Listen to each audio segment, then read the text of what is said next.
हिंदू धर्म में रविवार का दिन साक्षात देव भगवान सूर्य नारायण को समर्पित है। सूर्य देव ही इस चराचर जगत के आधार है, जो स्वयं अंधकार को मिटाकर संसार को प्रकाश और जीवन प्रदान करते हैं। शास्त्रों में कहा गया है कि जो व्यक्ति रविवार के दिन पूर्ण निष्ठा के साथ सूर्य देव की पूजा करता है और उनकी कथा का श्रवण करता है, उसके जीवन से दरिद्रता, रोग और शोक का नाश हो जाता है। रविवार की कथा सुनना मात्र एक परंपरा नहीं, बल्कि आत्मिक शुद्धि का मार्ग है। यह कथा हमें सिखाती है कि जब संसार के सारे द्वार बंद हो जाते हैं, तब ईश्वर की कृपा का एक द्वार हमेशा खुला रहता है। आइए पूरी श्रद्धा के साथ इस पावन कथा की शुरुआत करते हैं। बहुत प्राचीन समय की बात है, जब धरती पर चारों ओर हरियाली थी, नदियां कलकल करती बहती थीं, लेकिन मनुष्य का जीवन संघर्षों से भरा था। उसी समय के एक छोटे से गांव में एक निर्धन परिवार रहता था। यह परिवार इतना गरीब था कि उनके पास 2 समय के भोजन का प्रबंध करना भी किसी चुनौती से कम नहीं था।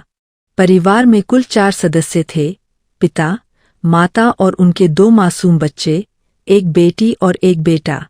उनका घर मिट्टी का बना हुआ था। वह घर भी ऐसा था जिसे देखकर किसी का भी दिल पसीज जाए। दीवारों में गहरी दरारें पड़ चुकी थीं, जो शायद वक्त की मार और गरीबी की गवाही दे रही थीं। छत घासफूस की थी, जो इतनी कमजोर हो चुकी थी कि बरसात के दिनों में पानी सीधे घर के भीतर टपकता था। जब बाहर मूसलाधार बारिश होती, तो यह परिवार घर के एक कोने में सिमट कर बैठ जाता ताकि भीगने से बच सके। लेकिन उनकी आंखों में आंसू होने के बावजूद एक गजब की शांति थी। पिता का नाम रामू था। वह बहुत ही परिश्रमी और ईमानदार व्यक्ति थे। उनका नियम था कि सूरज निकलने से पहले, यानी ब्रह्मा मुहूर्त में ही वह अपनी निद्रा का त्याग कर देते थे।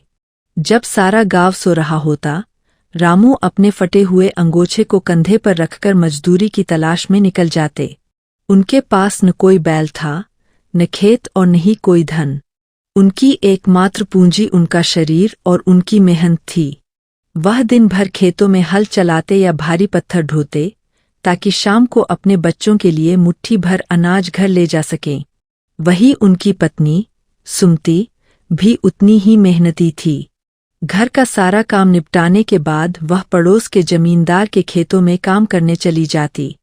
बच्चों के कोमल हाथों में जहाँ खिलौने होने चाहिए थे, वहाँ छोटी उम्र से ही जिम्मेदारियों का बोझ आ गया था। बेटा लकड़ियाँ चुनकर लाता और बेटी अपनी माँ के कामों में हाथ बटाती। गरीबी ने उन्हें वक्त से पहले बड़ा बना दिया था। लेकिन इस घोर दरिद्रता के बीच भी उस परिवार में एक ऐसी अटूट परंपरा थी, जिसने उन्हें आज तक टूटने नहीं दिया था। वह परंपरा थी सूर्य देव की भक्ति। रामू के पूर्वजों ने उसे सिखाया था कि चाहे कितनी भी विपत्ति आए, उस परम सत्ता का साथ कभी मत छोड़ना जो पूरी दुनिया को रोशन करती है। हर सुबह जब आसमान में सिंदूरी लाली छाती और सूर्य देव अपनी पहली किरण धरती पर बिखेरते, तो वह पूरा परिवार एक साथ आंगन में खड़ा हो जाता। वे अपनी हथेलियां जोड़कर, आंखें बंद कर भगवान सूर्य को नमन करते। उनके पास चहाने के लिए तांबे का लोटा नहीं था, नहीं गंगाजल। वे बस मिट्टी के एक छोटे से पात्र में सादा जल लेकर सूर्य देव को अर्घ्य देते और कहते, हे दीनानाथ, हमें धन दौलत मिले या न मिले, बस हमारे मन में आपके प्रति विश्वास बना रहे। हमें इतनी शक्ति देना कि हम मेहनत से पीछे न हटें। गांव के लोग अक्सर उनका मजाक उड़ाते थे। लोग कहते, देखो, खुद के पास खाने को दाना नहीं है और रोज धूप में खड़े होकर प्रार्थना करते हैं। अगर तुम्हारा भगवान होता, तो क्या तुम्हें इस हाल में रहने देता? रामू हमेशा मुस्कुराकर शांत रहता, लेकिन उसके भीतर एक अटूट विश्वास था। वह जानता था कि सूर्य देव की किरणें केवल बाहर के अंधकार को ही नहीं, बल्कि एक दिन उसके जीवन के दुखों के अंधकार को भी काट देंगी। वह अक्सर अपने बच्चों को कहता, बेटा, सूरज कभी भेदभाव नहीं करता। वह राजा के महल पर भी उतनी ही रोशनी देता है, जितनी हमारी इस टूटी झोपड़ी पर। उसकी नज़र में सब एक समान है। बस हमें अपने कर्म और अपनी श्रद्धा को शुद्ध रखना है। एक बार की बात है, गांव में भीषण अकाल पड़ा। कई महीनों तक वर्षा नहीं हुई। खेत सूख गए, कुएं खाली हो गए और चारों ओर त्राही मच गई। जमींदारों ने मजदूरों को काम देना बंद कर दिया क्योंकि खेतों में कुछ उपजा ही नहीं था। रामू के परिवार पर दुखों का पहाड़ टूट पड़ा। कई दिनों तक घर में चूल्हा नहीं जला। बच्चे भूख से व्याकुल होने लगे, लेकिन सुमती और रामू ने अपनी प्रार्थना नहीं छोड़ी। रविवार का दिन था। सुमती ने देखा कि घर में अनाज का आखिरी दाना भी खत्म हो चुका है। बच्चों के चेहरे पीले पड़ चुके थे। रामू व्याकुल होकर बाहर बैठा था। तभी उसकी बेटी पास आई और बोली, पिताजी, क्या आज भी हम सूर्य देव को जल देंगे? हमारे पास तो पीने के लिए भी पानी बहुत कम बचा है। रामू की आंखों में आंसू आ गए। उसने अपनी बेटी को गले लगाया और कहा, पुत्री, प्यास बुझाने का पानी कम हो सकता है, लेकिन श्रद्धा का जल कभी कम नहीं होना चाहिए। सूर्य देव ही जीवन के दाता है। अगर वे चाहे तो मरुस्थल में भी हरियाली ला सकते हैं। उस दिन रामू ने तय किया कि वह भूखा रहकर भी अपनी भक्ति की परीक्षा देगा। उसने अपनी पत्नी और बच्चों के साथ मिलकर रविवार का व्रत रखने का संकल्प लिया। वे सब मिलकर सूर्य देव के ध्यान में मग्न हो गए। भूख और प्यास से शरीर कमजोर था, लेकिन आत्मा में एक अजीब सी ऊर्जा महसूस हो रही थी। जैसे जैसे दिन चढ़ा, धूप तेज होने लगी। गांव के अन्य लोग गर्मी से बेहाल होकर छाव ढूंढ रहे थे, लेकिन यह परिवार नंगे पैर तपती जमीन पर खड़ा होकर सूर्य मंत्रों का जाप कर रहा था। दोपहर होते होते रामू की चेतना धीरे धीरे कम होने लगी। उसे चक्कर आने लगे, लेकिन उसने हार नहीं मानी। तभी उसे महसूस हुआ कि उसके कानों में एक गूंज सुनाई दे रही है। वह गूंज किसी साधारण मनुष्य की नहीं थी। ऐसा लग रहा था जैसे साक्षात ब्रह्मांड उसके पास आकर कुछ कह रहा हो। अचानक उनकी झोपड़ी के सामने एक तेजस्वी वृद्ध पुरुष आकर खड़े हो गए। उनके चेहरे पर ऐसा तेज था कि रामू और सुमती की आंखें चौंधिया गईं। वह वृद्ध पुरुष कौन थे? क्या रामू की भक्ति का फल मिलने का समय आ गया था? गरीबी और संघर्ष की इस लंबी रात के बाद क्या अब उनके जीवन में भी नया सवेरा होने वाला था? यह सब आगे की कथा में और भी गहराई से उजागर होगा। वह वृद्ध पुरुष जो रामू की झोपड़ी के सामने आकर खड़े हुए थे, उनका स्वरूप अत्यंत दिव्य था। हालांकि उनके वस्त्र साधारण थे, परंतु उनके शरीर से निकलने वाली आभा ऐसी थी मानो दोपहर के सूर्य की किरणें स्वयं साकार होकर उनके अंगों से फूट रही हों। रामू, जो भूख और प्यास से अधमरा हो चुका था, उस तेज को देखकर चकित रह गया। उसने लड़खड़ाते कदमों से आगे बढ़कर उन वृद्ध के चरणों में प्रणाम किया। सुमती और दोनों बच्चे भी बाहर निकल आए। वृद्ध पुरुष ने मंद मुस्कान के साथ रामू की ओर देखा और अत्यंत सौम्य स्वर में पूछा, पुत्र, इस भीषण अकाल और तपती दोपहरी में, जब लोग अपने घरों में दुबके हैं, तुम अपने परिवार के साथ इस कड़ी धूप में खड़े होकर किसका आह्वान कर रहे हो? क्या तुम्हें अपनी और इन छोटे बच्चों की जान की चिंता नहीं है? रामू ने हाथ जोड़कर अत्यंत विनम्रता से उत्तर दिया, हे महात्मा, हम उस परमपिता, जगत के आधार सूर्य नारायण की वंदना कर रहे हैं। वे ही हमारे जीवन के एकमात्र सहारा है।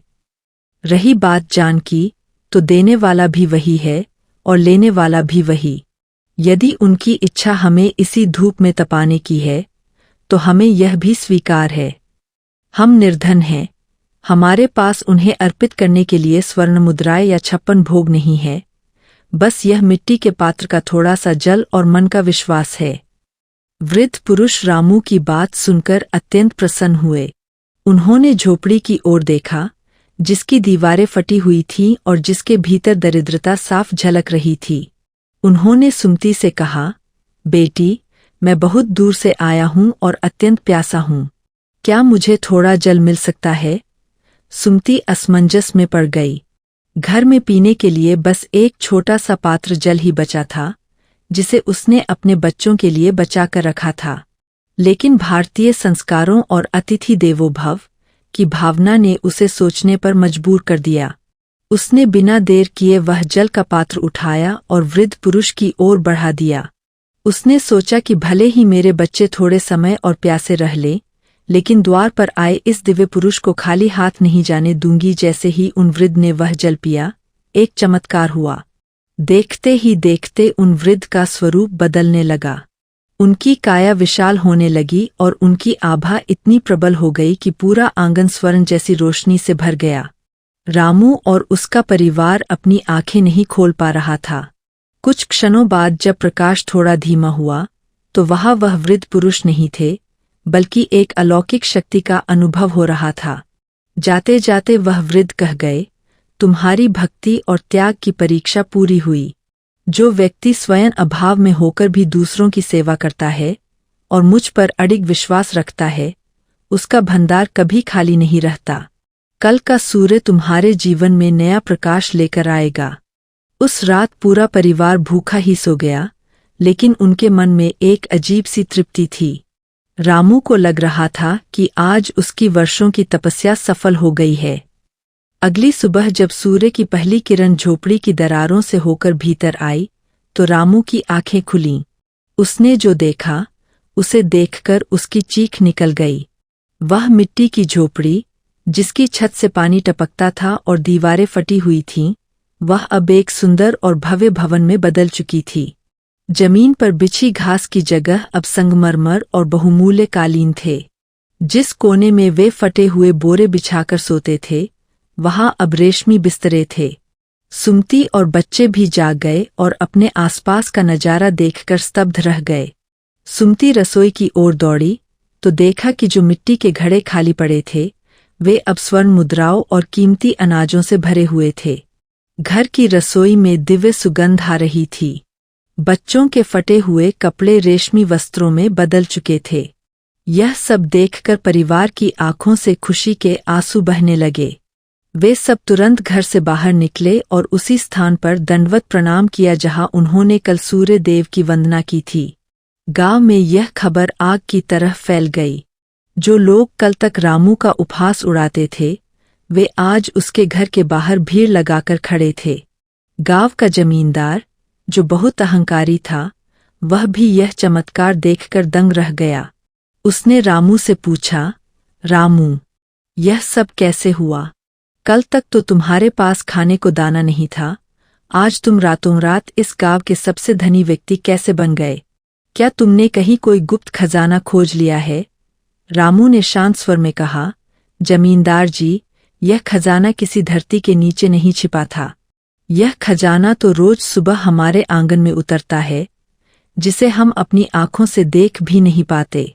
यह सब भगवान सूर्य देव की कृपा है। उन्होंने मेरी दरिद्रता को नहीं, मेरी श्रद्धा को देखा। उन्होंने मेरी निर्धनता को नहीं, मेरे हृदय की पुकार को सुना। गांव के कुछ लालची लोग भी अब देखा देखी सूर्य देव की पूजा करने लगे। वे चाहते थे कि उन्हें भी रातों रात धन मिल जाए, लेकिन सूर्य देव तो अंतर्यामी है। वे जानते थे कि कौन भक्ति के लिए आ रहा है और कौन धन के लालच में। जो लोग केवल दिखावे के लिए पूजा कर रहे थे, उन्हें कुछ प्राप्त नहीं हुआ। रामू अब धनी हो चुका था, लेकिन उसके स्वभाव में रत्ती भर भी अहंकार नहीं आया। उसने अपने धन का उपयोग गांव के कल्याण के लिए करना शुरू किया। अकाल से पीड़ित लोगों के लिए उसने मुफ्त अनाज की व्यवस्था की, प्यासों के लिए कुएं खुदवाए और एक भव्य सूर्य मंदिर का निर्माण करवाया। वह हर रविवार को विशेष पूजा का आयोजन करता और पूरे गांव को कथा सुनाता। समय बीतता गया। रामू का बेटा और बेटी अब बड़े हो रहे थे। रामू ने उन्हें भी वही संस्कार दिए जो उसे अपने पूर्वजों से मिले थे। उसने अपने बेटे से कहा, पुत्र, याद रखना, यह ऐश्वर्य जो आज हमारे पास है, यह भगवान की अमानत है। जिस दिन तुम्हारे मन में अहंकार आ गया कि यह सब तुमने कमाया है, उसी दिन यह प्रकाश अंधकार में बदल जाएगा। सूर्य देव हमें सिखाते हैं कि निरंतर चलते रहो और बिना किसी अपेक्षा के संसार को प्रकाशित करते रहो। एक रविवार की बात है, जब रामू मंदिर में पूजा कर रहा था, तब एक वृद्ध महिला फटे पुराने कपड़ों में वहां आई। उसके पास एक छोटा बच्चा था जो भूख से रो रहा था। गांव के कुछ पहरेदारों ने उसे हटाना चाहा क्योंकि वहां धनी लोग पूजा कर रहे थे। रामू की नज़र जैसे ही उस पर पड़ी, वह अपनी पूजा छोड़कर बीच से उठ खड़ा हुआ। उसने उस महिला को ससम्मान भीतर बुलाया और उसे भोजन करवाया। रामू ने देखा कि उस महिला की स्थिति ठीक वैसी ही थी जैसी कुछ समय पहले उसकी अपनी थी। उसने महसूस किया कि सूर्य देव आज फिर उसकी परीक्षा ले रहे हैं, यह देखने के लिए कि क्या धन पाने के बाद वह अपनी जड़ों को भूल तो नहीं गया। रामू ने उस महिला से कहा, माता, आप यहाँ मंदिर में ही रहें। आज से इस मंदिर की सेवा और यहाँ आने वाले भक्तों के भोजन की जिम्मेदारी आपकी है। उस महिला की आंखों में कृतज्ञता के आंसू थे। रामू को उस दिन जो संतोष मिला, वह उस स्वर्ण मुद्राओं से भरे घड़े मिलने पर भी नहीं मिला था। लेकिन जीवन में परीक्षाएं कभी खत्म नहीं होती। सूर्य देव की यह कथा यहाँ समाप्त नहीं होती। आगे चलकर रामू के परिवार पर एक ऐसा संकट आने वाला था जिसने न केवल उनके धन बल्कि उनके प्राणों तक को संकट में डाल दिया। क्या रामू का विश्वास उस कठिन समय में भी अडिग रहेगा? क्या सूर्य देव अपने भक्त की रक्षा के लिए फिर से कोई चमत्कार करेंगे? भक्ति का मार्ग जितना सरल दिखता है, उतना ही कठिन होता है। यह अग्नि परीक्षा की तरह है, जिसमें तपकर ही मनुष्य कुंदन बनता है। रामू की अगली यात्रा और भी रोमांचक और भावपूर्ण होने वाली थी। रामू का जीवन अब पूरी तरह बदल चुका था। जिस घर में कभी दरिद्रता का वास था, वहां अब लक्ष्मी का वास था। लेकिन जैसा कि संसार का नियम है, जहां प्रकाश होता है, वहां छाया भी होती है। रामू की बढ़ती प्रसिद्धि और उसका वैभव देखकर गांव के कुछ प्रभावशाली लोग ईर्ष्या की आग में जलने लगे थे। विशेषकर गांव का वह अभिमानी जमींदार, जिसे अपनी शक्ति पर बहुत घमंड था, वह यह बर्दाश्त नहीं कर पा रहा था कि कल का एक साधारण मजदूर आज उससे भी अधिक सम्मानित और धनी कैसे हो गया। जमींदार ने मन ही मन एक षड्यंत्र रचा। उसने सोचा कि यदि रामू की इस भक्ति और विश्वास को ही तोड़ दिया जाए, तो वह फिर से उसी धूल में मिल जाएगा जहां से वह आया था। उसने अपने कुछ चापलूस साथियों के साथ मिलकर योजना बनाई कि वे रामू पर चोरी का झूठा आरोप लगाएंगे और उसे राजा के दरबार में घसीटेंगे। उन्हीं दिनों पड़ोसी राज्य के राजा का कीमती स्वर्ण मुकुट, जो सूर्य देव को ही समर्पित था, चोरी हो गया। जमींदार ने इस मौके का फायदा उठाया। उसने चुपके से राजा के सिपाहियों को रिश्वत देकर रामू के नए बने महल के पिछले हिस्से में एक नकली मुकुट छिपाने की साजिश रची। अगली सुबह जब रामू सूर्य पूजन की तैयारी कर रहा था, राजा के सैनिक भारी दलबल के साथ उसके द्वार पर आ धमके, रामू, तुम पर राजकीय चोरी का आरोप है, तुम्हारे घर की तलाशी ली जाएगी, प्रधान सैनिक ने चिल्लाकर कहा। रामू स्तब्ध रह गया। उसने शांत भाव से कहा, मैंने कभी किसी का बुरा नहीं चाहा, फिर चोरी तो बहुत दूर की बात है। आप अवश्य तलाशी ले, सत्य को प्रमाण की आवश्यकता नहीं होती। परंतु जब सैनिकों ने महल के पिछले हिस्से की खुदाई की, तो वहां से एक चमकता हुआ स्वर्ण मुकुट बरामद हुआ। यह देखकर पूरा गांव सन्न रह गया। वह जमींदार पीछे खड़ा मंद-मंद मुस्कुरा रहा था। सैनिकों ने तुरंत रामू को जंजीरों में जकड़ लिया। रामू की पत्नी सुमती और उसके बच्चे रोने लगे। गांव के लोग, जो कल तक रामू की जय जयकार करते थे, अब कानाफूसी करने लगे। देखा, हमें तो पहले ही शक था कि इतनी जल्दी कोई इतना अमीर कैसे हो सकता है। जरूर कोई गलत काम किया होगा। रामू को घसीटते हुए राजा के दरबार में ले जाया गया। राजा बहुत ही न्यायप्रिय था, लेकिन सबूत रामू के खिलाफ थे। राजा ने कठोर स्वर में पूछा, रामू, तुमने सूर्य देव के मंदिर का मुकुट चुराकर केवल पाप किया है, बल्कि राजद्रोह भी किया है। क्या कहना है तुम्हें?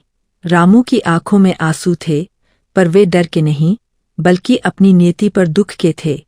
उसने सिर उठाकर राजा की आंखों में देखा और बोला, हे राजन, जिस सूर्य देव की साक्षी मानकर मैं हर सांस लेता हूँ, उन्हीं का मुकुट चुराने की कल्पना भी मैं नहीं कर सकता। यह सत्य है कि मुकुट मेरे घर से मिला, पर यह कैसे आया, इसका ज्ञान केवल मेरे आराध्य को है। मैं अपराधी नहीं हूँ, पर यदि मेरी किस्मत में यही लिखा है तो मुझे दंड स्वीकार है। राजा ने उसे काल कोठरी में डालने का आदेश दिया। रामू को एक ऐसी अंधेरी कोठरी में बंद कर दिया गया जहां सूर्य की एक किरण भी नहीं पहुंचती थी। कोठरी की दीवारों से सीलन टपक रही थी और चारों ओर गहरा सन्नाटा था। रामू के लिए यह सबसे बड़ी परीक्षा थी। बाहर उसकी पत्नी और बच्चे दाने दाने को मोहताज हो गए क्योंकि राजा ने उसकी सारी संपत्ति जब्त कर ली थी। वे फिर से उसी पुरानी फटी हुई झोपड़ी में रहने को मजबूर हो गए, लेकिन रामू ने कालकोठरी में भी अपना धैर्य नहीं खोया। वह जानता था कि सूर्य देव चाहे बादलों के पीछे छिप जाएं, पर वे खत्म नहीं होते। वह कोठरी की दीवार पर कोयले से एक छोटा सा सूर्य बनाता और रोज सुबह मन ही मन उन्हें अर्घ्य देता। वह घंटों हाथ जोड़कर ध्यान करता और प्रार्थना करता, हे देव, मुझे इस कैद से दुख नहीं है। दुख इस बात का है कि आपके नाम पर मुझ पर कलंक लगा है।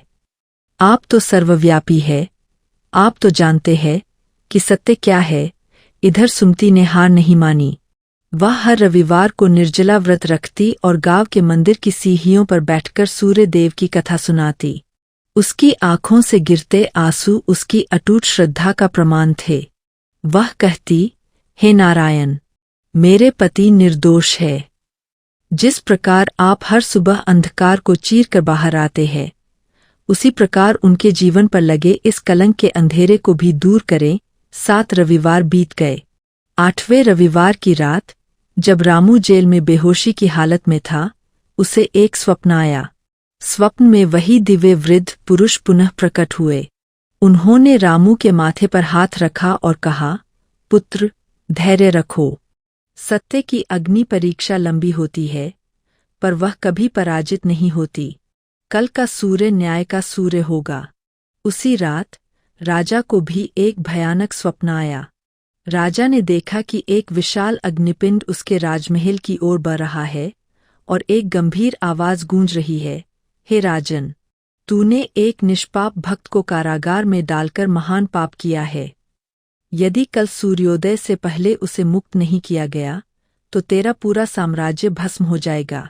राजा पसीने से लथपथ होकर उठ बैठा। वह तुरंत आधी रात को ही कारागार की ओर दौड़ा। जब उसने रामू की कोठरी खोली तो वह दंग रह गया। अंधेरी कोठरी के भीतर, जहाँ कोई दीपक नहीं था, रामू के शरीर से एक अद्भुत सुनहरी रोशनी निकल रही थी। वह समाधि में लीन था और उसके चेहरे पर एक अलौकिक शांति थी। राजा समझ गया कि यह कोई साधारण चोर नहीं, बल्कि एक सिद्ध महापुरुष है। राजा ने रामू के चरणों में गिरकर क्षमा मांगी। ठीक उसी समय महल का प्रधान सेवक दौड़ता हुआ आया और उसने बताया कि असली चोर पकड़ा जा चुका है। वह जमींदार का ही एक खास आदमी था, जिसने डर के मारे सारा सच उगल दिया था। राजा ने तुरंत रामू को ससम्मान मुक्त किया और उसे अपनी पालकी में बैठाकर उसके घर तक छोड़ा। जमींदार को उसके किए की सजा मिली और उसकी सारी संपत्ति जब्त कर ली गई। रामू के घर पर एक बार फिर से खुशियां लौट आईं, लेकिन इस बार रामू और भी ज्यादा विनीत हो गया था। उसे समझ आ गया था कि ईश्वर कष्ट केवल भक्त को मजबूत बनाने के लिए देते हैं। जब वह घर पहुंचा तो सुमति और बच्चों ने उसे गले लगा लिया। गांव वाले फिर से इकट्ठा हो गए, पर इस बार रामू ने उनसे कुछ नहीं कहा। उसने केवल आकाश की ओर देखा और हाथ जोड़े। उसे महसूस हुआ कि सूर्य देव मुस्कुरा रहे हैं। रामू की यह कहानी अब केवल एक व्यक्ति की कहानी नहीं रही थी, यह पूरे राज्य के लिए एक मिसाल बन गई थी। लेकिन अब रामू के मन में एक नई इच्छा जागृत हुई थी। वह चाहता था कि वह अपने जीवन के अंतिम सत्य की खोज करे और सूर्य देव के उस रहस्य को जाने जो केवल भौतिक धन से ऊपर है। अभी तो संघर्षों की कई और लहरें आनी बाकी थीं। क्या रामू अपनी इस नई यात्रा में सफल हो पाएगा?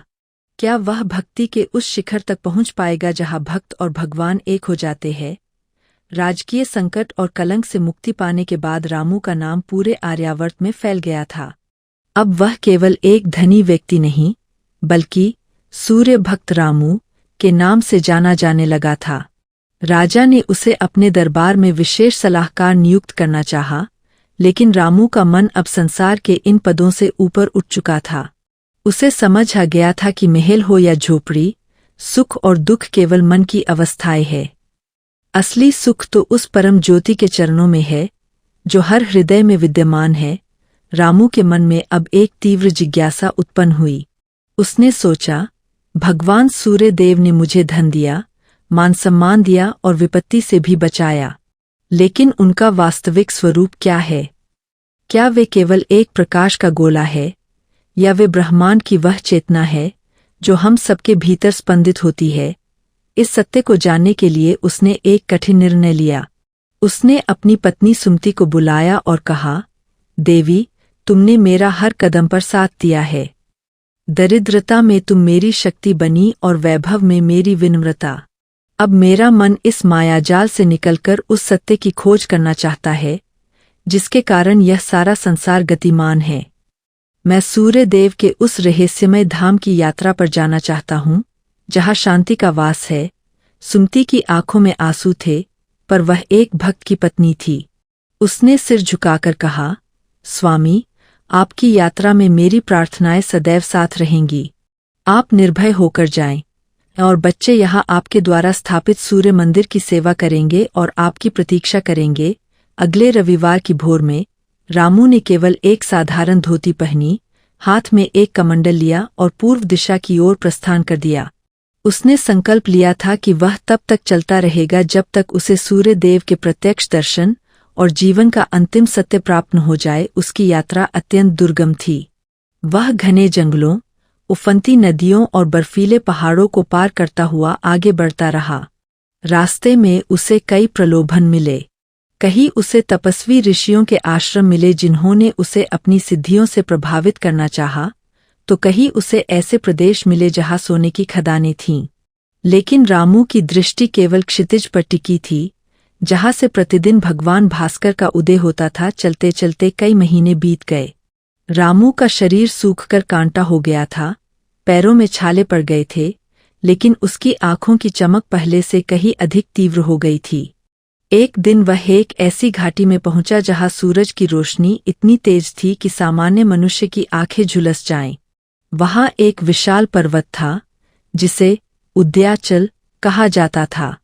मान्यता थी कि इसी पर्वत के पीछे से सूर्य देव अपने 7 घोड़ों के रथ पर सवार होकर निकलते हैं। जैसे ही रामू ने उस पर्वत पर चढ़ना शुरू किया, उसके सामने एक भयानक राक्षस आकर खड़ा हो गया। वह राक्षस अंधकार का प्रतीक था। उसकी काया काली थी और वह जोर जोर से हंस रहा था। उसने गरजकर कहा, मूर्ख मनुष्य, कहा जा रहा है आगे केवल तेज है जो तुझे भस्म कर देगा। वापस लौट जा अपनी उसी छोटी सी दुनिया में जहाँ धन है, परिवार है और माया है। यहाँ तेरे लिए केवल मृत्यु है। रामू डरा नहीं। उसने शांत स्वर में कहा, हे अंधकार, तुम सत्य को कब तक रोक पाओगे? सूर्य का उदय होना निश्चित है। यदि मेरा शरीर भस्म भी हो जाए तो मेरी आत्मा उस प्रकाश में विलीन हो जाएगी। मुझे मृत्यु का भय नहीं, मुझे सत्य की प्यास है। राक्षस ने उस पर प्रहार करना चाहा, लेकिन रामू ने जैसे ही सूर्याय नमः का उच्चारण किया, उसके हृदय से एक दिव्य प्रकाश निकला जिसने उस राक्षस को क्षण भर में विलीन कर दिया। रामू समझ गया कि यह राक्षस कोई और नहीं, बल्कि उसके अपने मन का डर और मोह था। पर्वत के शिखर पर पहुंचकर रामू ने देखा कि वहां एक अद्भुत झील थी जिसका पानी सोने की तरह चमक रहा था। उस झील के किनारे एक अत्यंत वृद्ध तपस्वी बैठे थे, जिनकी दाढ़ी और बाल चांदी की तरह सफेद थे। रामू ने उनके चरणों में प्रणाम किया। तपस्वी ने अपनी आंखें खोली और कहा, रामू, तुम्हारी प्रतीक्षा सदियों से हो रही थी। तुम वह पहले गृहस्थ भक्त हो जिसने अपनी सुख सुविधाओं को त्याग कर साक्षात ब्रह्मस्वरूप सूर्य को खोजने का साहस किया है। रामू ने विनम्रता से पूछा, हे महात्मा, मुझे भगवान सूर्य के दर्शन कैसे होंगे? क्या यह प्रकाश ही ईश्वर है? तपस्वी मुस्कुराए और बोले, पुत्र, जो तुम बाहर देख रहे हो वह सूर्य का भौतिक रूप है, लेकिन सूर्य का एक आध्यात्मिक रूप भी है जो तुम्हारी आत्मा के भीतर है। सूर्य देव बुद्धि के देवता है। वे केवल बाहर का अंधेरा नहीं मिटाते, वे अज्ञान का अंधेरा मिटाते हैं। जिस दिन तुम यह जान लोगे कि जो तेज उस सूर्य में है वही तेज तुम्हारे भीतर की आत्मा में है, उसी दिन तुम्हारी यात्रा पूरी हो जाएगी। तपस्वी ने रामू को एक विशेष मंत्र की दीक्षा दी और उसे उस झील के शीतल जल में बैठकर ध्यान करने को कहा। रामू जल में प्रविष्ट हुआ और ध्यान मग्न हो गया। धीरे धीरे उसे महसूस हुआ कि उसका शरीर अब मिट्टी का नहीं रहा, वह हल्का होता जा रहा था। उसे अनुभव हुआ कि उसके भीतर करोड़ों सूर्यों का प्रकाश एक साथ फूट रहा है। उसे सुनाई दिया कि कोई उसे पुकार रहा है। वह स्वर इतना मधुर था कि जैसे हजारों वीणाएं एक साथ बज रही हों। जब उसने अपनी अंतर्दृष्टि से देखा तो उसे दिव्य रथ दिखाई दिया जिसमें 7 रंग के घोड़े जूते थे। उस रथ पर स्वयं भगवान सूर्य नारायण विराजमान थे। उनके मस्तक पर स्वर्ण मुकुट था, कानों में कुंडल थे और उनके हाथों में पद्म कमल सुशोभित थे।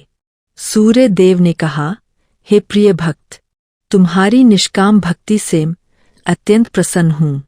तुमने धन मांगा, मैंने दिया। तुमने न्याय मांगा, मैंने दिया। अब तुमने मुझे मांगा है, तो लो, मैं स्वयं तुम्हारे सम्मुख हूँ। मांगो, क्या वरदान चाहते हो। रामू की आंखों से अविरल आंसू बह रहे थे। उसने गदगद स्वर में कहा, हे प्रभु, अब मुझे कुछ नहीं चाहिए। बस इतनी कृपा करे कि संसार का कोई भी प्राणी अज्ञान के अंधकार में न रहे। हर किसी के जीवन में आपके ज्ञान का प्रकाश पहुँचे, और जब मेरा यह शरीर शांत हो तो मुझे अपने चरणों में स्थान देना। सूर्य देव ने मंद मुस्कान के साथ कहा, तथास्तु। तुम्हारी भक्ति की कथा युगों युगों तक सुनी जाएगी। जो कोई भी रविवार के दिन इस कथा का श्रवण करेगा उसे कभी दरिद्रता और अज्ञान का सामना नहीं करना पड़ेगा। अब तुम अपने घर वापस जाओ, क्योंकि तुम्हारी पत्नी और बच्चे तुम्हारी प्रतीक्षा कर रहे हैं। तुम्हारा शेष जीवन परोपकार के लिए है। जब रामू ने अपनी आंखें खोलीं तो वह उद्याचल पर्वत पर नहीं बल्कि अपने गांव के उसी पुराने सूर्य मंदिर के प्रांगण में खड़ा था। उसके हाथ में वही कमंडल था, पर उसका पूरा व्यक्तित्व बदल चुका था। उसके चारों ओर एक दिव्य मंडल बन गया था। सुमति और बच्चे जब उसे देखने आए तो वे उसे पहचान ही नहीं पाए। रामू अब केवल एक मनुष्य नहीं रह गया था, वह साक्षात सूर्यपुत्र के समान तेजस्वी हो चुका था। गांव वालों ने देखा कि रामू जहां पैर रखता था वहां की मिट्टी सोना बन जाती थी, लेकिन रामू ने उस स्वर्ण की ओर मुड़कर भी नहीं देखा। उसके जीवन का यह नया अध्याय और भी चमत्कारिक होने वाला था। अब उसे समाज की उन कुरीतियों और बुराइयों से लड़ना था जो धर्म के नाम पर फैली हुई थीं। क्या रामू अपनी इस दैवीय शक्ति का उपयोग संसार को बदलने के लिए कर पाएगा? और आगे चलकर उसके परिवार का क्या भविष्य होगा? भक्ति की यह गंगा अभी और आगे बहनी है, जहाँ ज्ञान और कर्म का मिलन होगा। जब रामू अपनी दिव्य यात्रा से वापस लौटा तो गांव में एक उत्सव जैसा माहौल था, लेकिन रामू के लिए अब कुछ भी पहले जैसा नहीं था। उसकी दृष्टि अब केवल भौतिक वस्तुओं को नहीं देखती थी, बल्कि वह हर जीवित प्राणी में सूर्य का ही अंश देखता था। उसके घर की भव्यता अब उसके लिए केवल एक साधन थी, साध्य नहीं। उसने अपने घर के द्वार हर उस व्यक्ति के लिए खोल दिए जो दुखी था, बीमार था या मार्ग भटक गया था। परंतु समाज में जहाँ प्रकाश बढ़ता है वहाँ कुछ स्वार्थी तत्व उस प्रकाश को बुझाने की कोशिश अवश्य करते हैं। गांव और आसपास के क्षेत्रों में कुछ ऐसे पाखंडी विद्वान और स्वार्थी लोग थे जो धर्म के नाम पर लोगों को डराते थे। वे कहते थे कि भगवान केवल कठिन अनुष्ठानों और महंगे दानों से प्रसन्न होते हैं। रामू की सरल भक्ति और ईश्वर सबके भीतर है वाली शिक्षा उनके व्यापार में बाधा बन रही थी। उन लोगों ने मिलकर रामू के विरुद्ध एक नया षड्यंत्र रचा। उन्होंने यह अफवाह फैला दी कि रामू ने कोई काला जादू सीख लिया है, जिसके कारण वह लोगों को अपनी ओर आकर्षित कर रहा है। उन्होंने तर्क दिया, अगर वह इतना ही बड़ा भक्त है तो वह हमारे पूर्वजों की बताई जटिल पद्धतियों का पालन क्यों नहीं करता? वह क्यों कहता है कि केवल एक लोटा जल और सच्ची श्रद्धा काफी है? एक रविवार, जब रामू मंदिर के चबूतरे पर बैठकर लोगों को सूर्य देव की कथा सुना रहा था, तब दूसरे राज्यों से बुलाए गए कुछ तर्कशास्त्री और अहंकारी पंडित वहां पहुंचे। उन्होंने रामू को बीच में ही रोकते हुए चुनौती दी, रामू, तुम कहते हो कि सूर्य देव तुम्हारे साथ है। अगर ऐसा है तो हमारे कठिन प्रश्नों का उत्तर दो, अन्यथा तुम्हें यह स्वीकार करना होगा कि तुम लोगों को गुमराह कर रहे हो और तुम्हें यह गांव छोड़कर जाना होगा। रामू ने विनम्रतापूर्वक सिर झुकाया और कहा, मैं कोई विद्वान नहीं हूं, केवल एक छोटा सा सेवक हूं। यदि मेरे आराध्य की इच्छा होगी तो वे स्वयं आपके प्रश्नों का उत्तर देंगे। पंडितों ने पहला प्रश्न पूछा, सूर्य देव 7 घोड़ों के रथ पर ही क्यों चलते हैं? वे घोड़े क्या दर्शाते हैं और उनका नियंत्रण कौन करता है? रामू ने शांत भाव से उत्तर दिया, महाराज, वे 7 घोड़े सप्ताह के 7 दिनों के प्रतीक है और हमारे जीवन के 7 रंगों, संवेदनाओं के भी। उनका नियंत्रण काल यानी समय करता है। लेकिन सूर्य देव निर्लिप्त होकर इस रथ पर सवार रहते हैं, जो हमें सिखाता है कि समय बदलता रहेगा, स्थितियां आती जाती रहेंगी, लेकिन आत्मा को सूर्य की तरह अचल और तेजस्वी बने रहना चाहिए। पंडित चकित रह गए, पर उन्होंने हार नहीं मानी। उन्होंने दूसरा प्रश्न पूछा, शास्त्र कहते हैं कि सूर्य देव सबको समान दृष्टि से देखते हैं, फिर भी एक धनी के घर में उजाला अधिक होता है क्योंकि उसके पास बड़े रोशनदान हैं, और गरीब की कुटिया में अंधेरा रहता है। क्या यह पक्षपात नहीं है? रामू ने मुस्कुराकर कहा, अंधेरा कुटिया में नहीं होता, अंधेरा हमारी सोच में होता है। सूरज की किरणें तो समान रूप से गिरती है, पर जिसने अपने अहंकार के किवाड़ बंद कर रखे हैं, उसके भीतर प्रकाश कैसे पहुंचेगा? गरीब की कुटिया की दरारों से भी जब सूरज की किरण आती है तो वह उसे स्वर्ण की तरह चमकती हुई देखता है, जबकि धनी व्यक्ति अक्सर अपने रेशमी पर्दों के पीछे असली रोशनी को भूल जाता है।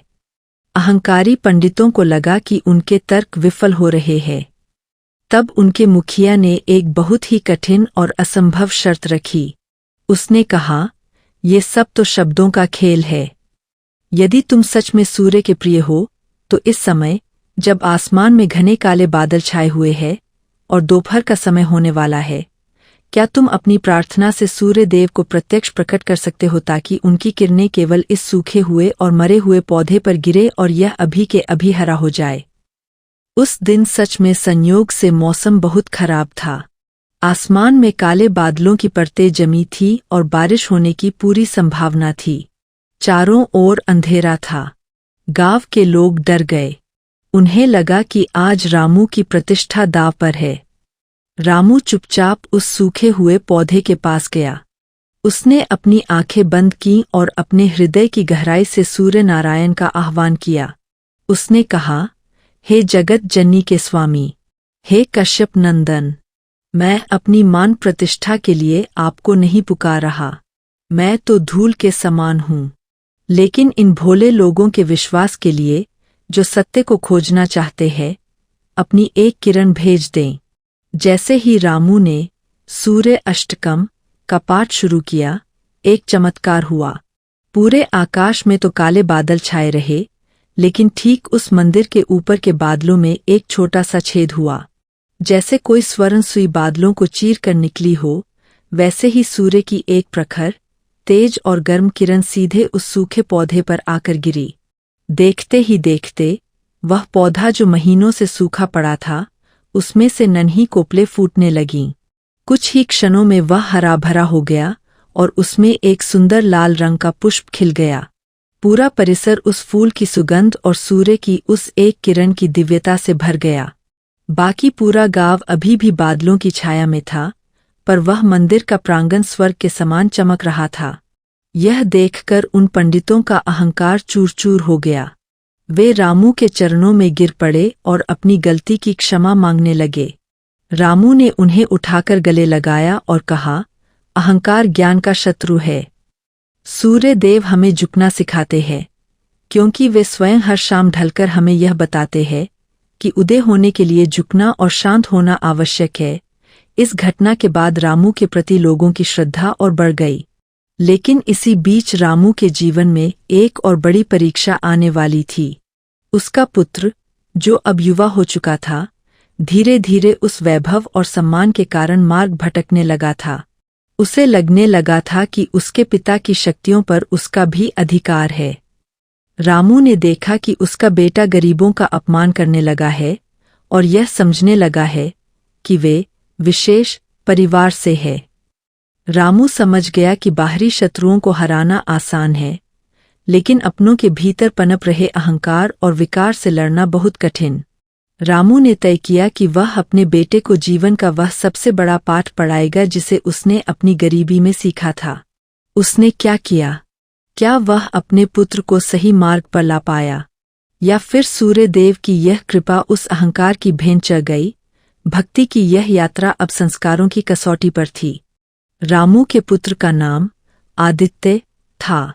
जैसा उसका नाम था, वैसा ही उसका रूप भी अत्यंत तेजस्वी था। परंतु जिस वैभव और सम्मान के बीच वह पला बढ़ा था, उसने उसके मन में एक सूक्ष्म अहंकार भर दिया था। उसे लगता था कि चूंकि उसके पिता साक्षात सूर्यदेव के परम भक्त है और उनके पास दैवीय शक्तियां है, इसलिए वह आम लोगों से ऊपर है। वह अक्सर गांव के निर्धन बच्चों का उपहास उड़ाता और सेवक सेविकाओं से कठोर व्यवहार करता। रामू यह सब देख रहा था और उसका हृदय भीतर ही भीतर रो रहा था। वह जानता था कि जो प्रकाश दूसरों को रास्ता दिखाने के बजाय दूसरों को जलाने लगे, वह प्रकाश नहीं बल्कि विनाश की आग है। एक शाम रामू ने आदित्य को अपने पास बुलाया और उसे मंदिर के पीछे बनी उसी पुरानी मिट्टी की झोपड़ी के पास ले गया, जिसे रामू ने अपनी गरीबी की याद के तौर पर सहेज कर रखा था। रामू ने कहा, पुत्र, क्या तुम्हें पता है कि हमारी असली जड़ें कहाँ है? इसी मिट्टी में। आज जो तुम रेशमी वस्त्र पहनते हो, वे भगवान की कृपा है, तुम्हारी योग्यता नहीं। जिस दिन सूर्य देव अपनी दृष्टि फेर लेंगे, उस दिन हम फिर इसी मिट्टी में मिल जाएंगे। आदित्य ने लापरवाही से उत्तर दिया, पिताजी, वह समय बीत चुका है। अब तो राजा भी आपके सामने झुकता है। हमें इस पुरानी झोपड़ी को गिराकर यहाँ एक स्वर्ण स्तंभ बनवाना चाहिए। आप व्यर्थ ही इस गरीबी को याद करते हैं। रामू समझ गया कि केवल शब्दों से आदित्य का हृदय परिवर्तन नहीं होगा, उसे अनुभव की भट्टी में तपना होगा। उसी रात रामू ने सूर्यदेव का ध्यान किया और प्रार्थना की, हे प्रभु, मेरे पुत्र के नेत्रों पर चढ़ा यह मोह का पर्दा हटा दें। चाहे इसके लिए उसे कठोर मार्ग से ही क्यों न गुजरना पड़े, पर उसे अपनी शरण में ले ले। अगले ही दिन गांव में एक विचित्र बीमारी फैली। यह बीमारी ऐसी थी कि जिसे भी होती, उसकी आंखों की रोशनी धीरे धीरे धुंधली होने लगती। आश्चर्य की बात यह थी कि यह बीमारी सबसे पहले आदित्य को हुई। सुबह सोकर उठते ही आदित्य ने चीखना शुरू कर दिया, पिताजी, माँ, मुझे कुछ दिखाई नहीं दे रहा, सब ओर अंधेरा है। सुमति और रामू दौड़कर आए। आदित्य की आंखें खुली थीं, पर उनमें कोई ज्योति नहीं थी। गांव के बड़े बड़े वैद्य बुलाए गए, जड़ी बूटियों का लेप लगाया गया, लेकिन कोई लाभ नहीं हुआ। आदित्य, जो कल तक अपनी सुंदरता और शक्ति पर गर्व करता था, आज एक एक कदम चलने के लिए दूसरों का मोहताज हो गया। हफ्तों बीत गए। आदित्य का अहंकार अब धीरे धीरे टूटने लगा था। जो मित्र कल तक उसके आसपास मंडराते थे, वे अब उसे छोड़कर जा चुके थे। वह अंधेरे कमरे में बैठा रहता और सोचता कि उसने कैसे गरीबों का मजाक उड़ाया था। उसे याद आया कि कैसे एक बार उसने एक अंधे भिखारी को राह से हटा दिया था। आज वह स्वयं उसी स्थिति में था। एक रविवार की सुबह रामू आदित्य के पास गया और उसका हाथ पकड़कर उसे बाहर आंगन में ले आया। धूप बहुत सुहावनी थी, लेकिन आदित्य के लिए सब काला था। रामू ने धीमे स्वर में कहा, पुत्र, सूर्यदेव बाहर तो चमक रहे हैं, पर क्या वे तुम्हारे भीतर भी चमक रहे हैं? बाहरी आंखों से तो हम केवल नश्वर संसार देखते हैं, असली दृष्टि वह है जो दूसरों के दुख को देख सके। आदित्य रोने लगा। उसने रामू के पैर पकड़ लिए और बोला, पिताजी, मुझे क्षमा कर दीजिए। मुझे अब समझ आया कि शक्ति और धन कितने क्षणभंगुर है। मैं अंधा होकर भी देख पा रहा हूं कि मैं कितना गलत था। काश मैं एक बार फिर सूर्य देव को देख पाता। मैं उनसे कुछ नहीं मांगता, बस अपनी गलतियों का प्रायश्चित करना चाहता हूं। रामू ने उसे उठाकर गले लगाया और कहा, पुत्र, सूर्य देव दंड नहीं देते, वे केवल सुधारते हैं। यदि तुम्हारा पश्चाताप सच्चा है तो आज से तुम्हें 7 रविवार तक सूर्य देव की उस पुरानी विधि से सेवा करनी होगी जो तुम्हारे दादाजी करते थे। रामू ने आदित्य को सिखाया कि कैसे नंगे पैर बिना किसी तामझाम के केवल एक मिट्टी के लोटे में जल लेकर सूर्य देव की प्रतीक्षा करनी है। आदित्य, जिसकी आंखों में रोशनी नहीं थी, वह केवल सूर्य की गर्मी को महसूस करके अर्घ्य देता। वह घंटों धूप में खड़ा रहता और मन ही मन प्रार्थना करता, हे प्रकाश के पुंज, मुझे दृष्टि न दें, पर मुझे वह हृदय दें जो आपकी तरह सबको समान रूप से प्यार कर सके। 6 रविवार बीत गए। आदित्य अब पूरी तरह बदल चुका था। उसका स्वभाव कोमल हो गया था। वह अंधेरे में रहकर भी लोगों की सेवा करना सीख गया था। वह मंदिर में आने वाले रोगियों के हाथ पकड़कर उन्हें सही जगह तक पहुंचाता। 7वें रविवार को जब आदित्य अर्घ्य देने के लिए खड़ा हुआ तो उसे अचानक अपने मस्तक के बीचों बीच एक ठंडी सी सिहरन महसूस हुई। जैसे जैसे वह सूर्य मंत्र का जाप करने लगा, उसकी बंद आंखों के सामने लाल रंग का एक बिंदु उभरने लगा। वह बिंदु धीरे धीरे बढ़ने लगा और देखते ही देखते एक प्रखर सुनहरी रोशनी में बदल गया। आदित्य ने धीरे से अपनी पलकें झपकाईं। उसे सबसे पहले भगवान सूर्य का वह बिंब दिखाई दिया जो आकाश में चमक रहा था। फिर उसने अपने पिता रामू को देखा, जो दूर खड़े मुस्कुरा रहे थे। उसकी आंखों की ज्योति वापस आ गई थी, पर इस बार उन आंखों में अहंकार नहीं, बल्कि करुणा और आंसू थे। आदित्य दौड़कर रामू के पास गया और उनके चरणों में गिर गया। उसने कहा, पिताजी, आज मुझे 2 तरह की रोशनी मिली है। एक वह जिससे मैं संसार देख सकता हूँ, और दूसरी वह जिससे मैं सत्य देख सकता हूँ। रामू ने आकाश की ओर हाथ जोड़कर सूर्य देव को धन्यवाद दिया। लेकिन कहानी यहाँ समाप्त नहीं होती। जैसे ही आदित्य की दृष्टि वापस आई, गांव की सीमा पर एक बड़ा संकट मंडराने लगा। एक विदेशी आक्रांता अपनी विशाल सेना के साथ गांव की ओर बढ़ रहा था।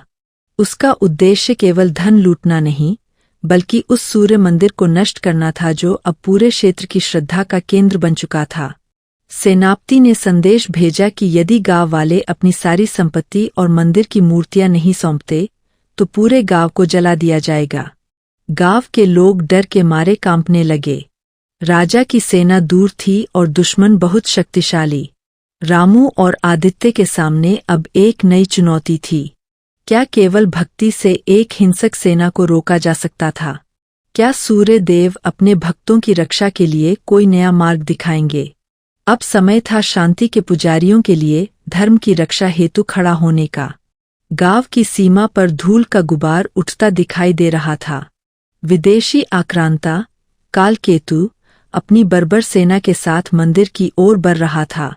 कालकेतु एक ऐसा क्रूर योद्धा था जो केवल विध्वंस में विश्वास रखता था। उसने सुना था कि इस छोटे से गांव में एक ऐसा सूर्य मंदिर है जहां की मिट्टी सोना उगलती है और जहां का मुखिया रामू किसी दैवीय शक्ति का स्वामी है। वह उस शक्ति को कुचलकर अपना प्रभुत्व जमाना चाहता था। गांव के लोग डर के मारे अपना सामान समेटकर भागने की तैयारी करने लगे। मंदिर के प्रांगण में कोहराम मच गया। तभी रामू मंदिर की सीढ़ियों पर आकर खड़ा हो गया। उसके पीछे आदित्य और सुमति भी थे। रामू के चेहरे पर भय का नामो निशान नहीं था। उसकी आवाज में एक ऐसी गूंज थी जिसने भागते हुए कदमों को रोक दिया। कहाँ भाग रहे हो भाइयों? रामू ने ऊंचे स्वर में कहा। क्या तुम्हें लगता है कि भागकर तुम उस अंधकार से बच पाओगे जो तुम्हारे घर जलाने आ रहा है? सूर्य देव हमें कभी पीठ दिखाना नहीं सिखाते। वे हर शाम डूबते हैं ताकि अगले दिन फिर से पूरी शक्ति के साथ उदय हो सकें। आज डूबने का नहीं, अडिग खड़े होने का समय है। एक वृद्ध ग्रामीण ने कांपते हुए पूछा, परंतु रामू, हम निहत्थे लोग उस विशाल सेना का सामना कैसे करेंगे? उनके पास तलवारें हैं, घोड़े हैं, और वे दया करना नहीं जानते। रामू ने मुस्कुराकर आदित्य की ओर देखा और फिर सूर्य की ओर। उसने कहा, उनके पास लोहे की तलवारें हैं, पर हमारे पास उस सूर्य का तेज है जो लोहे को भी पिघला सकता है। आज हम शस्त्रों से नहीं, अपने विश्वास और सूर्य देव के तेज से लड़ेंगे। रामू ने पूरे गांव को मंदिर के चारों ओर एक घेरा बनाने को कहा। उसने सबको निर्देश दिया कि वे अपने हाथों में तांबे के पात्र और दर्पण, शीशे लेकर सूर्य के सम्मुख खड़े हो जाएं। लोगों को समझ नहीं आ रहा था कि दर्पणों से सेना को कैसे रोका जाएगा, लेकिन रामू के प्रति उनकी श्रद्धा इतनी अटूट थी कि सबने वैसा ही किया जैसा उसने कहा। उधर कालकेतु अपनी सेना के साथ गांव के द्वार पर पहुंच चुका था। उसने देखा कि हजारों ग्रामीण शांत भाव से मंदिर के चारों ओर खड़े हैं और उनके हाथों में कुछ चमकती हुई चीजें हैं। कालकेतु ठहाका मारकर हंसा, मूर्ख काफिर, क्या ये बर्तन और शीशे मेरी तलवारों का मुकाबला करेंगे? सैनिकों, आगे बढ़ो और जो भी सामने आए उसे मौत के घाट उतार दो। जैसे ही सेना ने मंदिर की ओर कूच किया, सूर्य दोपहर के अपने प्रचंड स्वरूप में आ चुके थे। रामू ने ऊंचे स्वर में आदित्य हृदय स्तोत्र का पाठ शुरू किया। उसके संकेत पर हजारों ग्रामीणों ने अपने हाथों में पकड़े दर्पणों और तांबे के पात्रों को एक विशेष कोण पर घुमाया। अचानक एक चमत्कार हुआ। हजारों दर्पणों से टकराकर सूर्य की किरणें एक बिंदु पर केंद्रित होने लगीं। वह हजारों सूर्यों की सम्मिलित रोशनी और गर्मी थी। रामू ने अपनी योग शक्ति और सूर्य देव की कृपा से उस प्रकाश को एक विशाल ज्योतिपुंज में बदल दिया। वह प्रकाश इतना तीव्र था कि कालकेतु के सैनिकों की आंखें चौंधिया गईं। वे कुछ भी देख पाने में असमर्थ हो गए। उनके लोहे के कवच और शस्त्र सूर्य की उस केंद्रित ऊर्जा से इतने गर्म होने लगे कि सैनिक चीखने लगे। घोड़ों ने हिनहिनाना शुरू कर दिया और इधर-उधर भागने लगे। कालकेतु ने अपनी आंखों पर हाथ रखते हुए चिल्लाकर कहा, यह क्या माया है? क्या आसमान से आग बरस रही है? रामू ने वहीं से गरजकर उत्तर दिया, यह माया नहीं, यह सत्य का ताप है। हे कालकेतु, जिस सूर्य ने सबको जीवन दिया है, उसकी शक्ति का अपमान मत कर। यहां से लौट जा, वरना तू और तेरी सेना इसी प्रकाश में भस्म हो जाओगे। लेकिन कालकेतु का अहंकार अभी मरा नहीं था। उसने अपनी आंखें बंद करके अंधेरे में ही अपनी भारी गदा हवा में घुमाई और मंदिर की ओर छलांग लगाई। वह रामू तक पहुंचना चाहता था। जैसे ही वह रामू के निकट पहुंचा, आदित्य आगे बढ़ गया। आदित्य ने अपने पिता द्वारा सिखाए गए सूर्य अस्त्र का आह्वान किया। यह कोई भौतिक अस्त्र नहीं, बल्कि मंत्रों द्वारा जागृत की गई मानसिक शक्ति थी। आदित्य के हाथों से एक ऐसी स्वर्णिम आभा निकली जिसने कालकेतु की गदा को हवा में ही रोक दिया। कालकेतु के पैरों के नीचे की जमीन इतनी तप गई कि वह खड़ा न रह सका और घुटनों के बल गिर पड़ा। उसकी आंखों के सामने केवल अनंत प्रकाश था। उसे अपनी हार स्वीकार करनी पड़ी। उसकी सेना, जो अब तक अजेय समझी जाती थी, सूर्य की उस प्रचंड गर्मी और रोशनी के सामने तितर-बितर हो गई। जो सैनिक कल तक दूसरों के घर जलाते थे, वे आज पानी की एक बूंद के लिए तरस रहे थे। रामू ने अपनी उदारता दिखाते हुए भागते हुए और प्यासे सैनिकों पर प्रहार नहीं किया, बल्कि उसने सुमति से कहा, देवी, ये शत्रु अब पराजित और प्यासे हैं। इन्हें जल पिलाओ। ग्रामीणों ने वही जल जिससे वे सूर्य देव को अर्घ्य देते थे, उन प्यासे सैनिकों को पिलाया। यह देखकर कालकेतु के सैनिकों का हृदय परिवर्तन हो गया। उन्होंने अपने हथियार डाल दिए और सूर्य देव के चरणों में नतमस्तक हो गए। कालकेतु ने भी रामू से माफी मांगी और प्रतिज्ञा की कि वह भविष्य में कभी भी किसी धार्मिक स्थल या निर्दोषों पर आक्रमण नहीं करेगा। गांव पर आया संकट टल गया था। पूरे गांव में सूर्य नारायण के जयकारे गूंजने लगे। लेकिन इस विजय के बाद रामू के मन में एक नया विचार आया। उसने देखा कि शक्ति का उपयोग यदि सही दिशा में हो तो वह धर्म की रक्षा करती है, लेकिन यदि यही शक्ति किसी गलत हाथ में लग जाए तो विनाश ला सकती है। उसने आदित्य से कहा, पुत्र, आज हमने बाहरी शत्रुओं को हरा दिया, लेकिन संसार में ऐसे कई स्थान हैं जहां अज्ञान का अंधेरा अब भी गहरा है। यह मंदिर और यह गांव अब सुरक्षित है। अब समय है कि हम इस ज्योति को दूर दूर तक फैलाएं। रामू ने अब एक सूर्य आश्रम की स्थापना का संकल्प लिया, जहां केवल पूजा पाठ हो, बल्कि आयुर्वेद, विज्ञान और खगोल शास्त्र की शिक्षा भी दी जाए, ताकि आने वाली पीढ़ियां यह समझ सकें कि सूर्य केवल एक देवता नहीं, बल्कि समस्त विज्ञान और ऊर्जा का स्रोत है। परंतु जैसे जैसे रामू का प्रभाव बढ़ा, राज्य के राजा के कुछ दरबारी फिर से षड्यंत्र रचने लगे। उन्हें डर था कि कहीं रामू की लोकप्रियता राजा के सिंहासन के लिए खतरा न बन जाए। उधर रामू को एक दिव्य संकेत मिला कि उसके जीवन का अंतिम पड़ाव निकट आ रहा है। क्या रामू अपने आश्रम के स्वप्न को पूरा कर पाएगा? क्या वह उन दरबारियों के नए षड्यंत्रों का सामना कर पाएगा? और सबसे बड़ी बात, एक महान भक्त का अंत कैसा होता है? भक्ति की यह महागाथा अब अपने उपसंहार की ओर बढ़ रही है, जहां मनुष्य और ईश्वर के बीच की दूरी मिटने वाली है। विदेशी आक्रांताओं पर विजय पाने के बाद रामू का सम्मान किसी राजा से भी बढ़कर हो गया था। दूरदराज के राज्यों से लोग उनके दर्शन करने और जीवन की कला सीखने आने लगे। रामू ने अपने संकल्प के अनुसार एक विशाल सूर्य ज्ञानपीठ आश्रम की स्थापना की। यहाँ कोई भेदभाव नहीं था। राजा का पुत्र और निर्धन का बालक एक ही साथ बैठकर वेदों और विज्ञान की शिक्षा लेते थे। रामू उन्हें सिखाते थे कि जैसे सूर्य की किरणें हर किसी के लिए समान हैं, वैसे ही ज्ञान पर भी सबका समान अधिकार है। परंतु जैसा कि मानवीय इतिहास रहा है, सत्ता और ईर्ष्या का साथ चोली दामन का है। राज्य के कुछ पुराने मंत्री और दरबारी, जो अब तक राजा के कान भरते आए थे, वे रामू की बढ़ती लोकप्रियता से भयभीत हो गए।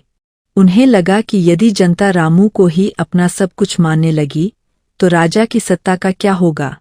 उन्होंने राजा के मन में धीरे धीरे जहर घोलना शुरू किया। मुख्य दरबारी ने राजा से कहा, महाराज, रामू अब केवल एक भक्त नहीं रहा। उसने अपनी एक विशाल सेना शिष्यों के रूप में तैयार कर ली है।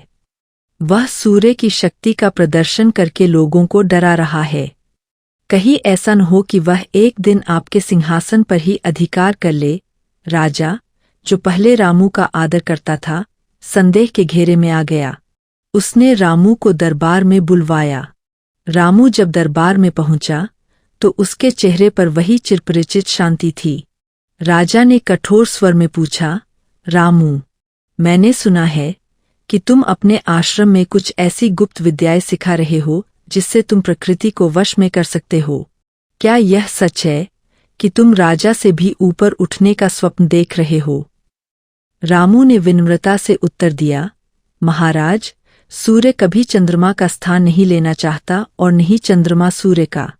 हर किसी का अपना स्थान और अपना धर्म होता है। मेरा धर्म केवल प्रकाश फैलाना है, शासन करना नहीं। मेरा साम्राज्य इस धरती पर नहीं, बल्कि हृदय की भक्ति में है। राजा ने उसकी परीक्षा लेने के लिए एक असंभव शर्त रखी। उसने कहा, यदि तुम सच में निस्वार्थ हो तो सिद्ध करो। हमारे राज्य के उत्तर में एक ऐसा रेगिस्तान है जहां सदियों से एक बूंद पानी नहीं गिरा। वहां की धरती फट चुकी है और लोग प्यास से मर रहे हैं। यदि तुम वहां सूर्य देव की कृपा से जल की धारा बहा सको तो मैं मानूंगा कि तुम्हारी शक्ति जनकल्याण के लिए है, अन्यथा तुम्हें यह राज्य छोड़कर जाना होगा। यह एक बहुत ही कठिन परीक्षा थी। विज्ञान की दृष्टि से जहां सदियों से सूखा हो, वहां अचानक जल लाना नामुमकिन था।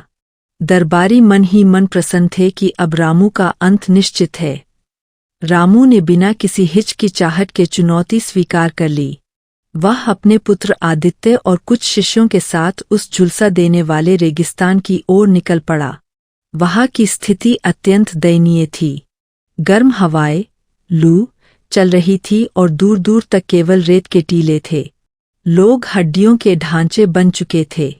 रामू ने उस तप्त भूमि के बीचों बीच आसन जमाया।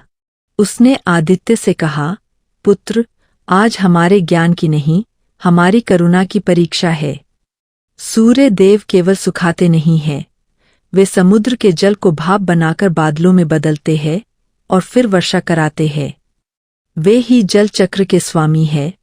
उसने अपनी एक विशाल सेना शिष्यों के रूप में तैयार कर ली है।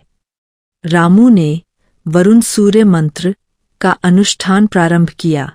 3 दिनों तक वह बिना अन्नजल के तपते सूरज के नीचे बैठा रहा। उसका शरीर धीरे धीरे तपने लगा, मानो वह स्वयं अग्नि का पिंड बन गया हो। चौथे दिन एक अद्भुत घटना हुई। रेगिस्तान की उस दिशा से ठंडी हवाएं चलने लगीं जहां से हमेशा गर्म लपटें आती थीं। देखते ही देखते आसमान में काले बादलों का मजमा लग गया। सूर्य देव बादलों के पीछे छिप गए, लेकिन उनकी ऊर्जा बादलों को प्रेरित कर रही थी। अचानक मूसलाधार वर्षा शुरू हो गई। रेत की वह प्यासी धरती पानी को सोखने लगी और कुछ ही घंटों में वहां एक विशाल जलाशय बन गया। सूखी हुई जमीन से घास और छोटे छोटे पौधे निकलने लगे। रेगिस्तान के लोगों की आंखों में खुशी के आंसू थे। वे रामू के पैरों में गिर पड़े। राजा, जो छिपकर यह सब देख रहा था, लज्जित हो गया। वह अपनी पालकी से उतरा और रामू के पास जाकर क्षमा मांगी। रामू ने राजा को उठाते हुए कहा, महाराज, क्षमा मत मांगिए। बस याद रखिए कि राजा सूर्य के समान होता है। उसे अपनी प्रजा का पालन पोषण वैसे ही करना चाहिए जैसे सूर्य बिना किसी भेदभाव के सबको जीवन देता है। जिस दिन राजा के मन में स्वार्थ आता है, उस दिन उसके राज्य का पतन निश्चित है। इस चमत्कार के बाद रामू का कार्य संपन्न हो गया था, लेकिन नियति ने उसके लिए एक अंतिम और सबसे बड़ी परीक्षा चुन रखी थी। सुमति, जो वर्षों से रामू की शक्ति बनी हुई थी, अचानक बीमार पड़ गई। उसकी बीमारी साधारण नहीं थी। वैद्यों ने कहा कि इनका समय अब पूरा हो चुका है। रामू के लिए यह जीवन का सबसे कठिन क्षण था। उसने संसार को रोशनी दी, रेगिस्तान में पानी लाया, लेकिन क्या वह अपनी उस जीवन संगिनी को बचा पाएगा जिसने दरिद्रता के दिनों में आधी रोटी खाकर उसका साथ दिया था? आदित्य ने अपने पिता से कहा, पिताजी, आप तो सूर्य देव के इतने निकट है। क्या आप माँ के लिए उनके प्राण नहीं मांग सकते? क्या आपकी भक्ति में इतनी शक्ति नहीं कि मौत को भी पीछे हटा दे? रामू ने अपनी पत्नी के मुरझाए हुए चेहरे को देखा और फिर आकाश की ओर। वह गहरे चिंतन में डूब गया। क्या वह अपनी दैवीय शक्तियों का उपयोग व्यक्तिगत स्वार्थ के लिए करेगा, या वह प्रकृति के उस शाश्वत नियम को स्वीकार करेगा जिसे मृत्यु कहते हैं? भक्ति की यह महागाथा अब मोह और मोक्ष के बीच के संघर्ष तक पहुंच गई थी।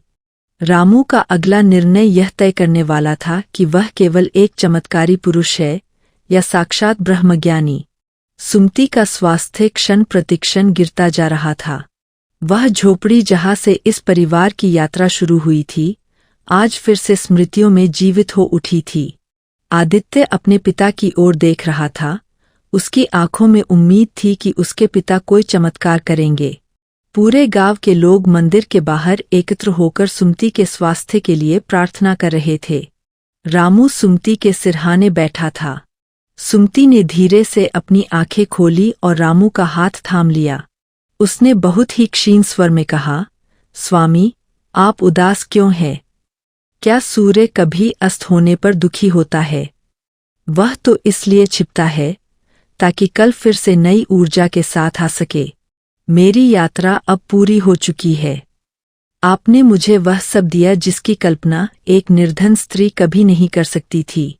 मुझे धन मिला, सम्मान मिला और सबसे बढ़कर आपका साथ मिला। आदित्य रोते हुए बोला, माँ, आप ऐसे मत बोलिए। पिताजी, क्या आप कुछ नहीं करेंगे? आपने तो रेगिस्तान में हरियाली ला दी, क्या माँ को जीवनदान नहीं दे सकते? रामू के भीतर एक भीषण द्वंद्व चल रहा था। एक तरफ उसकी अर्धांगिनी का प्रेम था और दूसरी तरफ ब्रह्मांड का वह अटल नियम जिसका पालन स्वयं सूर्य देव भी करते हैं। रामू ने आंखें बंद की और ध्यान लगाया। उसे लगा कि साक्षात सूर्य नारायण उसके सामने खड़े हैं। सूर्य देव ने कहा, रामू, मांगो, क्या मांगते हो? यदि तुम चाहो तो मैं सुमति के प्राणों की अवधि बढ़ा सकता हूँ। तुम्हारे तपोबल के सामने यमराज भी रुक जाएंगे, परंतु याद रखना, जो जन्म लेता है उसकी मृत्यु निश्चित है।